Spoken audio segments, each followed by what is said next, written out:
শুধুমাত্র ৯ সেকেন্ডেই কোফি কিংস্টনকে হারিয়ে Brock Lesnar হয়েছিলেন নতুন ওয়ার্ল্ড হেভিওয়েট চ্যাম্পিয়ন।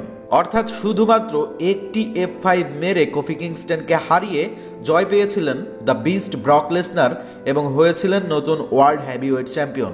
চলুন আজকের এই ভিডিওটিতে জেনে নেওয়া যাক দ্য বিস্ট ব্রক লেসনার এবং কোফি কিংস্টনের সেই ওয়ার্ল্ড হেভিওয়েট চ্যাম্পিয়নশিপ ম্যাচটিতে কি ঘটেছিল আর কেনই বা ৯ সেকেন্ডে হারানো হয়েছিল কোফি কিংস্টনকে। তো আপনি যদি এই চ্যানেলে নতুন দর্শক হয়ে থাকেন তাহলে রেসলিং সম্পর্কে নিয়মিত ভিডিও পেতে আমাদের রেসলবিডি চ্যানেলকে সাবস্ক্রাইব করে রাখবেন। এতে রেসলিং সম্পর্কে প্রতিনিয়ত আপনারা ভিডিও পাবেন। কোফি কিংস্টন তিনি ডাব্লিউডাব্লিউইতে খুব বড় সড়ো কিছু করে ফেলেছে এমনটা কিন্তু নয়, তবে রেসলমেনিয়াতে ড্যানিয়েল ব্রায়ানকে হারিয়ে নতুন ওয়ার্ল্ড হেভিওয়েট চ্যাম্পিয়ন হয়েছিলেন। তবে 2019 সালে অক্টোবর মাসের 4 তারিখের জন্য ব্রক লেসনার চ্যালেঞ্জ করেছিলেন কোফি কিংস্টনকে ওয়ার্ল্ড হেভিওয়েট চ্যাম্পিয়নশিপের জন্য। আর সেই দিনই স্ম্যাকডাউনের এপিসোডটি প্রথমবারের মতো ডাব্লিউডাব্লিউই অন ফক্সের উপরে যাচ্ছিল, অর্থাৎ ফক্স নেটওয়ার্কের উপরে প্রথমবারের মতো স্ম্যাকডাউন অনুষ্ঠিত হবে বলেই সেই রাত্রে স্ম্যাকডাউনকে অনেক বড় একটি রাত বলে ঘোষণা করা হয়েছিল। সেখানে ওয়ার্ল্ড চ্যাম্পিয়নশিপের জন্য ম্যাচ রাখা হয়েছিল, রক থেকে শুরু করে বড় বড় রেসলার সেখানে এসেছিলেন। তবে পরবর্তীতে এদের ম্যাচটি অফিসিয়ালি কনফার্ম করা হয়েছিল অনেক আগেই। বিশেষ করে সেপ্টেম্বর মাসের 17 তারিখে ব্রক লেসনার এবং পল হেইম্যান এসে কোফি কিংস্টনকে সর্বপ্রথম চ্যাম্পিয়নশিপের জন্য চ্যালেঞ্জ করেছিলেন। পল হেইম্যান বলেছিলেন, ওয়ার্ল্ড হেভিওয়েট চ্যাম্পিয়নশিপের জন্য কোফি কিংস্টন তোমার এগেনস্টে ব্রক লেসনার লড়তে চান। এরপরে কোফি কিংস্টন তিনি তারই উত্তরে বলেছে, রেসলমেনিয়াতে আমি ম্যাচ জিতেছি এবং আমি ড্যানিয়েল ব্রায়ানকে হারিয়ে ওয়ার্ল্ড হেভিওয়েট চ্যাম্পিয়ন হয়েছি। সে সময়ে আমি সেখানে থাকা প্রত্যেকটি দর্শককে প্রমিস করেছিলাম আমি ফাইটিং চ্যাম্পিয়ন হব। অর্থাৎ আমার সামনে যে রেসলারই আসুক না কেন, যত শক্তিশালী রেসলারই আসুক না কেন, যত ভয়াবহ রেসলারই আসুক না কেন, আমি সেই বিষয়টি খুব ভালোভাবেই নেব এবং সেই রেসলারের চ্যালেঞ্জটি অ্যাকসেপ্ট করে তার এগেনস্টে ওয়ার্ল্ড চ্যাম্পিয়নশিপের জন্য ম্যাচ খেলবো। অর্থাৎ আমাকে ফাইটিং চ্যাম্পিয়ন হিসেবেই আপনারা দেখতে পারবেন।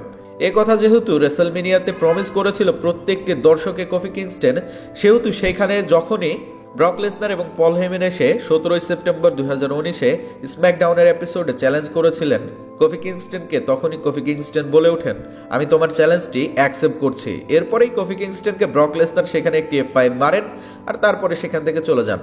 তবে পরবর্তীতে তাদের রাইভালরি শুরু হলে এক পর্যায়ে তাদের ম্যাচটি অফিসিয়ালি কনফার্ম করা হয়েছিল প্রথমবারের মতো অনুষ্ঠিত হতে যাওয়া ফ্রাইডে নাইট স্ম্যাকডাউনের এপিসোডে, অর্থাৎ ফক্স নেটওয়ার্কের উপরে স্ম্যাকডাউন অনুষ্ঠিত হতে গিয়েছিল প্রথমবারের মতো। সে সময়ে মূলত এদের ম্যাচটি অফিসিয়ালি কনফার্ম করা হয়েছিল।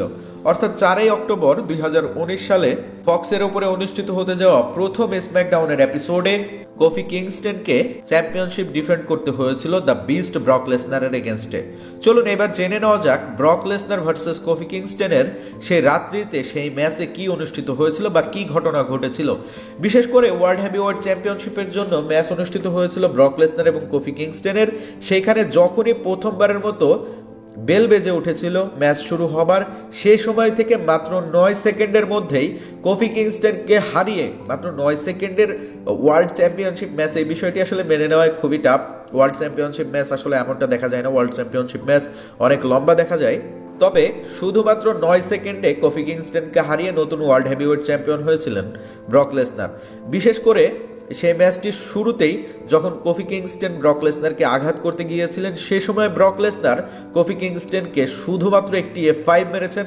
শুধুমাত্র একটি F5 মারার পরে ব্রক লেসনার কোফি কিংস্টনকে পিন করেছেন। ব্রক লেসনার কোফি কিংস্টনকে পিন করার পরে নতুন ওয়ার্ল্ড হেভিওয়েট চ্যাম্পিয়ন হয়েছেন। অর্থাৎ শুধুমাত্র একটি F5 খেয়ে কোফি কিংস্টন তিনি প্রায় বেহুশ হয়ে গিয়েছেন। তাকে পিন করেছেন কি করেছেন এই বিষয়টি তিনি বুঝতে পারেননি। অর্থাৎ ব্রক লেসনার শুধুমাত্র একটি F5 ব্যবহার করে কোফি কিংস্টনকে পিন করে সেইখানেই ওয়ার্ল্ড হেভিওয়েট চ্যাম্পিয়ন হয়েছিলেন। অর্থাৎ কোফি কিংস্টন তিনি রেসলমেনিয়াতে ড্যানিয়েল ব্রায়ানকে হারিয়ে ওয়ার্ল্ড চ্যাম্পিয়নশিপটি জিতেছিলেন। তবে পরবর্তীতে ব্রক লেসনার শুধুমাত্র 9 সেকেন্ডের মধ্যে একটি F5 মেরে কোফি কিংস্টনকে হারিয়ে সাকসেসফুলি ওয়ার্ল্ড হেভিওয়েট চ্যাম্পিয়ন হয়েছিলেন। তো এই বিষয়টি করানো হয়েছিল এজন্যই, কেননা সেখানে ব্রক লেসনারকে একটি স্কোয়াশ ম্যাচ দেওয়া হবে এবং ব্রক লেসনার খুবই কম সময়ের মধ্যে ওয়ার্ল্ড চ্যাম্পিয়ন হবেন এমনটা কিছু রেকর্ড তৈরি করতে চাচ্ছিলেন ডাব্লিউডাব্লিউই ম্যানেজমেন্ট। এজন্যই কোফি কিংস্টনকে সেইখানে ব্যবহার করা হয়েছে এবং কোফি কিংস্টনকে শুধুমাত্র একটি F5 মেরে ওয়ার্ল্ড হেভিওয়েট চ্যাম্পিয়নশিপের মতো একটা ইম্পর্টেন্ট ম্যাচে শুধুমাত্র একটি F5 দিয়ে মাত্র 9 সেকেন্ডের মধ্যে হারিয়ে ওয়ার্ল্ড হেভিওয়েট চ্যাম্পিয়ন হয়ে গিয়েছিলেন ব্রক লেসনার। তো আশা করি বুঝতে পেরেছেন সেই রাত্রে কি ঘটেছিল আর কেনই বা কোফি কিংস্টনকে শুধুমাত্র 9 সেকেন্ডে হারানো হয়েছিল।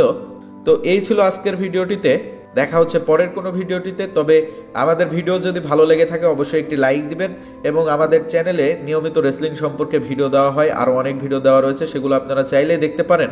পরবর্তী ভিডিও দেখার আমন্ত্রণ জানিয়ে আজকের মতো এই পর্যায়ে শেষ করছি। ধন্যবাদ সবাইকে।